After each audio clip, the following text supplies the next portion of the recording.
संधि के सारे प्रकार 1 बाय 1 कर दिए हैं और सबके वीडियो मेरे इसी चैनल पर प्लेलिस्ट में, जनरल हिंदी के नाम से जो प्लेलिस्ट है उसमें आपको मिल जाएंगे। आज स्टार्ट करते हैं व्यंजन संधि। तो देखिए, व्यंजन संधि से पहले हमें एक छोटी सी चीज़ पता होना चाहिए, क्योंकि व्यंजन संधि की बात करें तो ये 2 तरह की होती है, अघोष और सघोष। सघोष संधि और दूसरी वाली इसकी होती है अघोष संधि। अब इस सघोष और अघोष संधि समझने से पहले आपको सघोष और अघोष पता होने चाहिए। मैंने वैसे वर्णमाला वाले वीडियो में, अगर आप प्लेलिस्ट में जाएंगे तो वहाँ वर्णमाला वाला आप डिटेल में देखना, मैंने वहाँ इसको समझा दिया है, लेकिन जितना यहाँ ज़रूरत है उसको मैं यहाँ भी बताऊँगा। तो देखिए, सघोष और अघोष में इतना है कि पहले सबसे पहले बात आती है स्वरों की। कितने स्वर हैं हमारे पास? 11 हैं। मतलब अ से लेके अ से औ तक सारे हमारे पास स्वर हैं। इन सबको हम क्या कहते हैं? सघोष। बात समझ में आई कि जितने भी हमारे स्वर हैं वो सब क्या हैं? सघोष वर्ण हैं। ठीक है। अच्छा, अब बात आती है वर्ग की। हमारे पास 5 वर्ग होते हैं। क वर्ग, कचट, है ना? कचट मतलब कच्चा, कचट का मतलब होता है कच्चा। कचट को क्या कर दें? तपा दें, पका दें, तप। ये एक शॉर्ट ट्रिक भी मान सकते हो आप, कचट, तप। ये 5 वर्ग होते हैं। क वर्ग में क, ख, ग, घ और अंग। मतलब हर वर्ग में 5 वर्ग होते हैं। च वर्ग में भी 5 होंगे। ये समझ लीजिए एक बार, च, छ, ज, झ और य। ठीक है। ट वर्ग में पहला वर्ग ट, ठ, ड, ढ, ड़। त वर्ग में वही त से शुरू होकर 5 हो जाएंगे। त, थ, द, ध, न।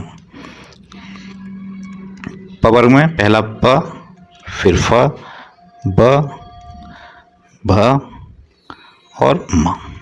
ठीक, ये वर्ग क्या होते हैं? अब इसमें क्या होता है कि जो पहले 2 वर्ण हैं ये होते हैं हमारे अघोष,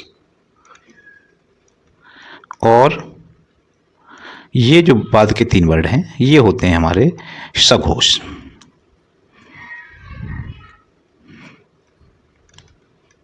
सघोष वर्ण। ठीक है, इस तरह से इसको डिवाइड किया गया है। अच्छा, अब आप कहेंगे कि हमें क्या फ़ायदा होगा? बिल्कुल फ़ायदा होगा। ठीक है, तो अच्छा, एक चीज़ और मैं नोट में आपको बता दूं, वो भी बहुत काम आएगी। इसे नोट में बना के रखिए कि तत्सम शब्द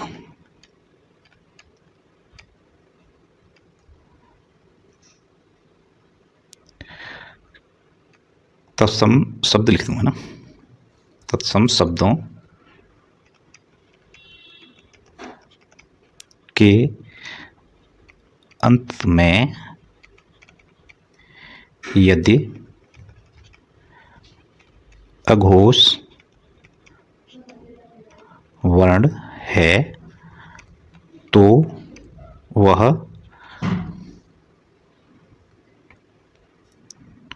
निश्चित ही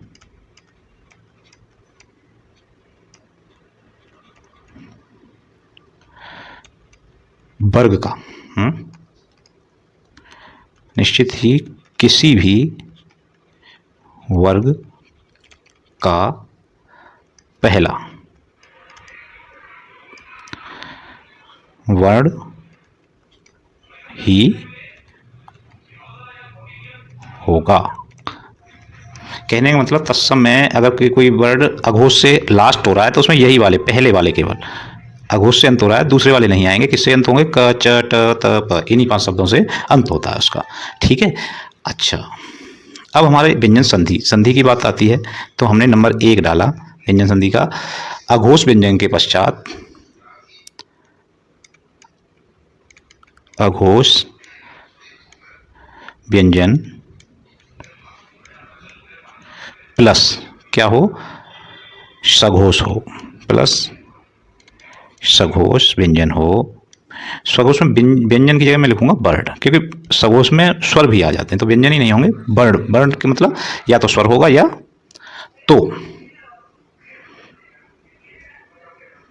तो इसका क्या हो जाता है,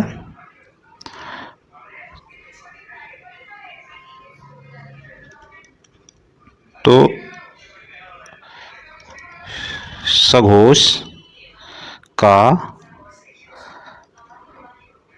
तो ये किस में चेंज हो जाता है, सघोष के प्रथम का नहीं, के करो इसे, है ना, प्रथम, सघोष के प्रथम वर्ण में बदल जाता है।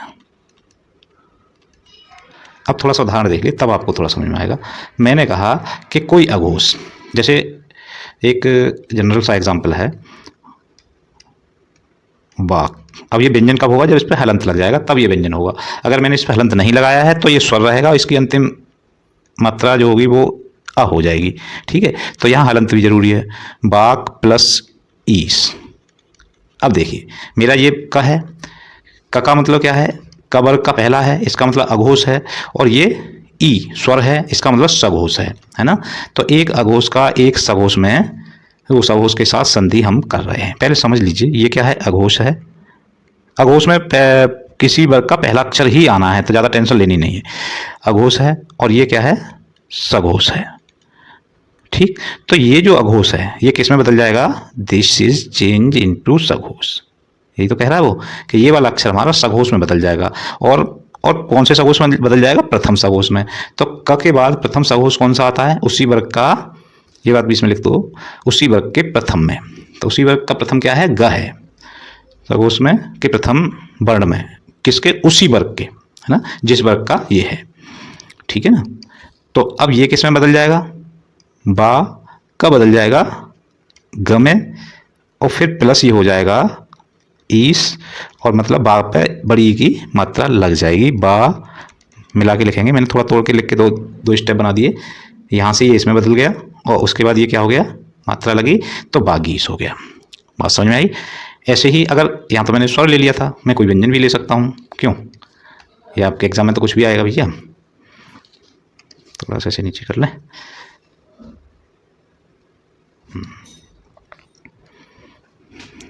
अच्छा, अब मैंने लिखा दिक प्लस गज। अब देखिए हम दो बार में करेंगे, जैसे एक बार में कर सकते हैं, ये अघोष हो गया और ग सघोष हो गया, लेकिन इसी वर्ग का। अब इनको जोड़ेंगे तो ये किस में बदल जाएगा, इसी वर्ग के, ये बदल जाएगा भैया इसी वर्ग के तीसरे में। ठीक, और इधर कोई परिवर्तन नहीं होना। तो अब ये स्वर तो है नहीं जो कि ये इस पर प्रभाव डालेगा, ये तो इसी तरह से आपको लिखने पड़ेंगे, ये आधा और ये पूरा। तो ये क्या हो जाएगा, दिग्गज। बात समझ में आई। और एक दो ले लेते हैं। मैंने लिखा अच प्लस अंत। ठीक है, अब देखिए ये क च वर्ग का पहला है और च वर्ग का पहला सघोष, या ऐसा सोचिए च वर्ग का तीसरा वर्ड है ना, पहला सघोष तीसरे से शुरू होता है। तो च छ ज, इसका मतलब ये किस में बदल जाना है, ज में। ठीक, और इसके बाद अ है तो ये पूरा हो जाएगा, और अ और ज मिलके ये पूरा ज हो जाएंगे, और इधर हो जाएगा, ऐसे लिख दूं अ, और ये क्या हुआ था, ज हलंत वाला हुआ था, लेकिन यहाँ अ है तो ज पूरा हो गया, और न आधा था, ये बिंदी को हम न मानते हैं, ऊपर भी लगा सकते हैं, मैंने न तोड़ के बना दिया, अजंत। तो इस तरह से और दो चार उदाहरण लेते हैं जिससे आपकी समझ में आए। मैंने लिखा, अब देखिए अगर ये ऋक प्लस वेद, अब अगर ये उल्टा आता तो आप चक्कर में पड़ सकते थे। रे से कोई लेना देना नहीं, द से कोई लेना देना नहीं। क हमारा पहला वर्ड है, अघोष है, और वह हमारा सघोष है।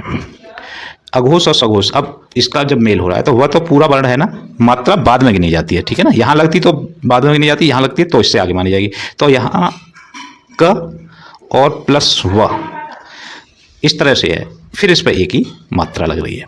बात मेरी समझने की कोशिश करना कि ये इस तरह से है, फिर इस पर एक ही मात्रा लगाएंगे, इस तरह से इसको तोड़ना है।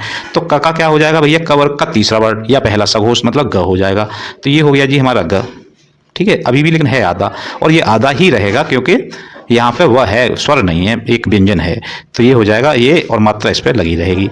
अब मैं इसको लिख देता हूँ कि रे तो इसका एज इट इज रहेगा, और ये दोनों मिलके क्या बन गए हमारे, आधा गा और वाह पे एक ही मात्रा, और बाद में वेद। क्या हो गया, ऋक प्लस वेद बराबर ऋग्वेद। अगर इधर से तोड़वाता तो आप गलती कर सकते थे। ठीक है ना, ऋग्वेद का अगर संधि विच्छेद किया जाएगा तो वो बनेगा ऋग्वेद। ठीक, और एक दो उदाहरण ले लें क्या, अगर आपका मन हो तो चलो ले लेते हैं। ये उदाहरण ऐसे रखिए, उत प्लस घाटन, इसको समझने की कोशिश कीजिए। क च ट त मतलब ये त वर्ग का पहला वर्ड है। देखिए पहला अघोष आएगा तो पहला ही वर्ड आएगा, ये निश्चित है, नोट है। ठीक है, दूसरा वर्ड आएगा नहीं। अच्छा, तो अब इस त को क्या हो गया, तीसरा वर्ड मान लीजिए या पहला सघोष मान लीजिए। तीसरा वर्ड क्या होगा, त के बाद थ द, इसका मतलब क्या होगा, ये हो जाएगा हमारा द। और ये घाटन है ना, घाटन में कोई स्वर तो है नहीं, स्वर पीछे है, तो ये एज इट इज रहना है। तो क्यों ज़्यादा असर मारें, इसको लिखना उद, और ये एज इट इज रहना है। तो उत धन घाटन बराबर उद्घाटन। अब अगर हम उल्टा चलेंगे ना, तो इस वर्ड को देखेंगे और इस वर्ड को किस में बदल देंगे, पहले उसमें बदल देंगे। समझ रहे हो ना, ये तीसरा वर्ड है, तीसरे को किस में बदल देंगे, तीसरा कन्वर्ट इनटू फर्स्ट वर्ड, है ना, अगर संधि विच्छेद करेंगे तो। ठीक है ना, और बताइए, और देखिए एक और छोटा सा ही है, याद आ रहा है तो बता देता हूँ। अप, ठीक है, प्लस ज, अब आधा है। अब देखिए ये कौन सा है, प वर्ग का शब्द है, प फ ब, तीसरा वर्ड क्या हो जाएगा इसमें, ब हो जाएगा, तो इसका क्या हो जाएगा, ब हो जाएगा। ठीक है, आगे व्यंजन है तो कुछ ज़्यादा होना नहीं है, अ का आधा ब हो जाएगा, आधा प का आधा ब हो जाएगा, और आधे रहेगा अब्ज। और मैंने ये शब्द इसलिए लिखा कि इस अब्ज का जो मतलब होता है वो होता है कमल। कमल जानते हो, जलज नीरज तोयज अब्ज। तो अब्ज का मतलब क्या होता है, अब्ज कमल का पर्यायवाची भी होता है, याद रखना। अब इससे ही क्या बन गया, अगर किसी कमल के पर्यायवाची से हम ज हटा दें तो वो किसका बन जाता है, अप, पानी का। तो अप का मतलब क्या हो जाएगा, पानी। ये पर्यायवाची में आपको या समानार्थी में आपको काम आ सकते हैं, बाकी ना आए कोई बात नहीं, याद रखने में क्या जाता है। ठीक है, तो इस तरह से ये तो ये हो गया। अब आगे बढ़ते हैं, इनको अंतस्थ कहते हैं, ये हमारे सघोष होते हैं। क्या होते हैं, सघोष होते हैं, सघोष वर्ड होते हैं। अच्छा, और सॉरी तीनों स और स, ये तीनों कैसे होते हैं, ये अघोष होते हैं। कैसे होते हैं, अघोष होते हैं। ठीक है, अच्छा, अंत में एक चीज़ और आती है, तो आइए अब अभी पहले में हमने बात करी, अब पॉइंट दूसरा देखिए कि भाई अघोष का हम सघोष से कर रहे थे, अब अघोष प्लस अघोष हो तो क्या करेंगे, हो तो हम क्या करेंगे। ठीक है, हाँ एक अच्छा हवर्ड और रह गया, हवर्ड सघोष होता है। ठीक है ना, हवर्ड क्या होता है, सघोष होता है। ठीक, अच्छा, यहाँ भी अघोष, यहाँ भी अघोष, तो इनकी संधि के बाद कोई परिवर्तन नहीं होना, जो वर्ड है वही वर्ड रहेगा, कोई परिवर्तन नहीं। ठीक है ना, तो संधि के बाद कोई परिवर्तन नहीं। उदाहरण लेते थे, जल्दी समझ में आएगा, है ना। अब जैसे मैंने लिखा सत प्लस कार, अब समझिए, देखिए ये तवर्ग का पहला है इसलिए अघोष है ना, पहले दो वर्ड अघोष होते हैं। ये कवर्ग का पहला वर्ड है, ये भी अघोष है, तो एक अघोष दूसरे अघोष से जुड़ रहा है, इसका मतलब इसमें कोई परिवर्तन नहीं होना। स तक का तई रहेगा, आधा है, हलंत लगा हुआ है, इसका मतलब आधा है तो आधा ही रहेगा, सत्कार। क्या समझ में आया, दो अघोष का अगर मेल हो रहा है, संधि हो रही है, तो संधि में कोई चेंज नहीं होने वाला, जो वर्ड है वही रखिए आप। ठीक है, और एक दो उदाहरण ले लीजिए, मैंने लिख दिया तत् प्लस पर है ना। ये इस वर्ग का पहला वर्ड है, ये प वर्ग का पहला वर्ग है, दोनों अघोष हैं। तो अघोष का अघोष से जब संधि होगी तो तत् पर एज इट इज रहेंगे, कोई चेंज नहीं होने वाला। और देखिए उत साह, साह हमने किस में लिया है, अघोष में है, त हमारा अघोष होता ही है, तो उत साह एज इट इज। मैं इसे ऐसे भी लिख दूंगा तब भी गलत नहीं है, ठीक है ना, पर क्योंकि ऐसे ही लिखा देखा होगा आपने इसलिए मैं ऐसे चेंज करके लिख रहा हूँ। ये इसका मतलब भी आदत आई है।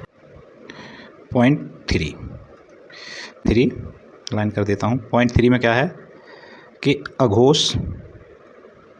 अघोष वर्ड के साथ प्लस हो जाए म या न, ठीक है, म या न, ठीक, इन दोनों में से कोई आए तो अघोष का ये जो वर्ड है ये बदल जाएगा, चेंज हो जाएगा उसी वर्ग के 5वें अक्षर में, उसी वर्ग का पंचम अक्षर या पंचमाक्षर कह दो, ठीक है, उसी वर्ग का पंचमाक्षर। उदाहरण ले लेते हैं, जल्दी समझ में आ जाएगा। मैं लिखूं जगत प्लस नाथ, तो देखिए थ है ये, नाथ, तो ये हमारा त वर्ग का पहला है, मतलब अघोष है, और ये न है ना। तो अब ये जो त है ये इसी वर्ग का 5वां अक्षर हो जाएगा। त वर्ग का 5वां अक्षर क्या होता है, त थ द ध न, तो ये भी न हो जाएगा, लेकिन ये आधा है तो आधा ही रहेगा क्योंकि यहाँ भी व्यंजन है।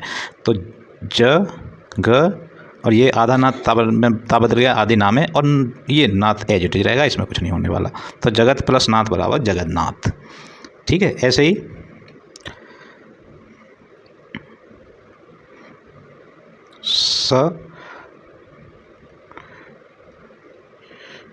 सरमास, अब ये माँ आ गया, तो ये ड किस में बदल जाएगा, ये किस वर्ग का है, द्वितीय वर्ग का है, तो ये हो जाएगा सरमास, ठीक है, इस तरह से। और देखिए मैं लिखूँ सतमार्ग, सत प्लस मार्ग, अब ये यहाँ माँ है और यहाँ ये अघोष है, तो ये त वर्ग का 5वां हो जाएगा। त वर्ग का 5वां ना होता है तो ये क्या हो जाएगा, सन मार्ग का मार्ग रहेगा, तो ये सतमार्ग हो जाएगा सन्मार्ग। मैं लिखूँ एक आध उदाहरण ले लेता हूँ, चित प्लस मय, है ना। अब ये त का ना होना है, चिन्मय, इस तरह से, ठीक है। अच्छा नेक्स्ट पॉइंट नंबर 4 डाल देते हैं, ये कर दो लाइन, ये यहाँ हलंत है भैया। देखिए एक पॉइंट और क्या कह रहा है हमारा कि अघोष शब्द के बाद ल या ज आए तो अघोष शब्द भी जो शब्द है उसी में बदल जाता है। अघोष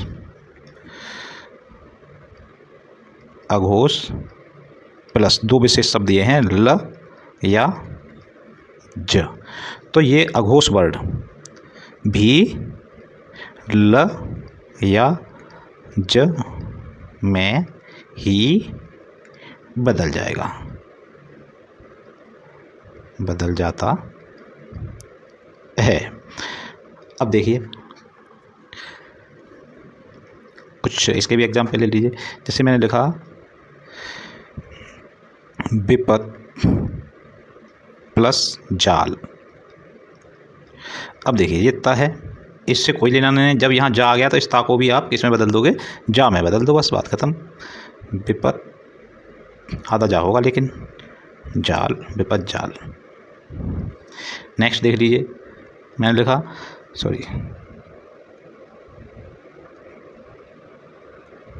जगत प्लस जननी, है ना, तो ये ता भी किस में बदल जाएगा, यहाँ ज है इसलिए जा में ही बदल जाएगा, जगत जननी।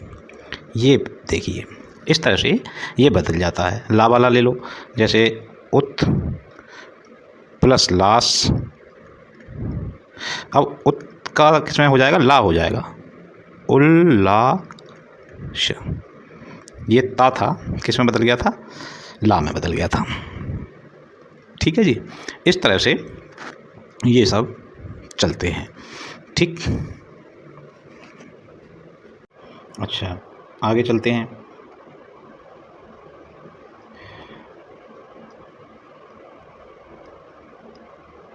आधा च लघु के नियम, ये दो परिस्थितियों में मोस्टली आता है। अब देखते हैं वो दो परिस्थिति कैसे हैं। पहली परिस्थिति, इससे पहले हमारे कितने नियम पॉइंट हो चुके हैं? 4 हो चुके हैं। तो ये हमारा पॉइंट नंबर 5 होगा। और पॉइंट नंबर 5 का फर्स्ट क्या होगा कि च छ के नियम है। आधा च छ में मिला हुआ, तो अगर त प्लस स हो रहा है तो आप इसको किस में बदल देंगे? छ में बदल देंगे।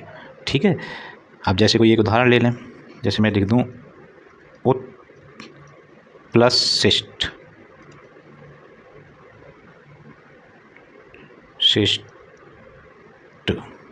तो ये त और स मिलके किस में बदल जाएगा? छ में, छ में आधा च और छ हो जाएगा, है ना। लेकिन इस पर छोटी की मात्रा लग रही है तो इस पर भी मात्रा हमको लगानी पड़ेगी। तो कैसे लिखोगे आप? मात्रा ऐसे लगा देंगे, उच्छिष्ट। ठीक, और एक दो उदाहरण देख लो। जैसे मैं लिख दूँ सत्य प्लस शासन, है ना, सत प्लस शासन। तो देखिए आ की मात्रा तो लग जाएगी, लेकिन ये छ में बदल दिए तो सच्छासन किस में बदल जाएगा? सच्छासन, छ में बदल गया और जो मात्रा लगी हुई थी वो मात्रा लगा दी हमने। ठीक है ना। अब इसका नियम नंबर 2 देखिए कि स्वर प्लस स्वर के बाद में छ आ जाए तो आप उसको आधा च और जोड़ दीजिए। भाई यहाँ कोई स्वर आ जाए फिर छ हमारा व्यंजन हो गया तो व्यंजन संधि हुई। तो इस तरह अगर आता है तो भी उसको छ को छ में बदल दीजिए। जैसे मैं लिख दूँ आ, ठीक, और छादन, है ना। अब ये क्या हो जाएगा? ये आ का तो आ ही रहना है, आ का तो आ ही रहना है, और ये छा जो है वो छ में बदल जाएगा। छ ये बदलेगा पूरा। ठीक है ना, ऐसा मत करना कि इस स्वर को छोड़ दो। छ जो है तो मैं यहाँ से बराबर हटा दूँ, ये छ में परिवर्तित होगा। आज छा दन। बात समझ में आ गई? एक उदाहरण और ले लेते हैं, समझ में आ जाएगा। मैंने लिखा छत्र छाया। तो देखिए त्र के बाद इसमें क्या है?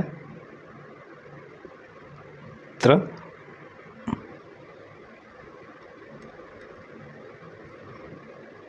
जो है आधा प्लस आ। कोई भी अगर पूरा शब्द है तो उसमें आ की मात्रा छुपी हुई होती है। फिर इसमें किसका जुड़ रहा है? छा प्लस आ। ये मैंने इसको तोड़ लिया, इसके जो शब्द थे। तो स्वर के बाद छ आ गया तो ये हो जाएगा चछ। कहने का मतलब छत्र का तो छत्र रहा, और ये छा के समय बदल जाएगा छ, और मात्रा लगी हुई है आ की तो लगा दीजिए, तो छत्र छाया। इस तरह से बदल जाते हैं। और देखिए एक बार समझ लीजिए, जीवन भर दिमाग से नहीं निकलेंगे अगर सही से एक बार समझ लिए तो। और कोई भी क्वेश्चन आपका गलत नहीं होगा। शॉर्ट टेक से जाएंगे तो 2 सही होंगे, 2 गलत हो जाएंगे। अब लिख दूँ मैं, एक और उदाहरण देख लीजिए। पर प्लस छेद। अब देखिए अगर मैं इसको रे को लास्ट वाले को तोड़ूँ तो ये रा, और मात्रा क्योंकि इसके पीछे मानी जाती है तो मात्रा किसकी है? ए की। तो ये ए, सॉरी बड़ी ई नहीं, ए छोटी वाली, प्लस 6 प्लस ए। इस तरह से मात्रा पीछे जाती है। तो ये स्वर हो गया, ये छा हो गया। तो स्वर से तो कोई दिक्कत नहीं है, ये तो एज इट इज रहेगा। ये जो छा है ये किस में बदल जाएगा? इसमें। तो इसे तो री का रे रखिए, मतलब प रे एज इट इज, अच्छा हो जाएगा छ, और एक ही मात्रा लग जाएगी क्योंकि इस पर एक ही मात्रा थी, छेद। पर धन छेद बराबर परिच्छेद। अच्छा एक दो देख लीजिए भाई, हर नियम के अपवाद होते हैं, इनमें भी अपवाद हैं। अपवाद देख लीजिए। अपवाद में क्या है? हमने कहा था कि अगर अघोष के साथ संधि है तो कोई परिवर्तन नहीं कहा था। लेकिन अघोष प्लस च शब्द आ जाए, क्या आ जाए, च शब्द आ जाए, तो क्या करेंगे,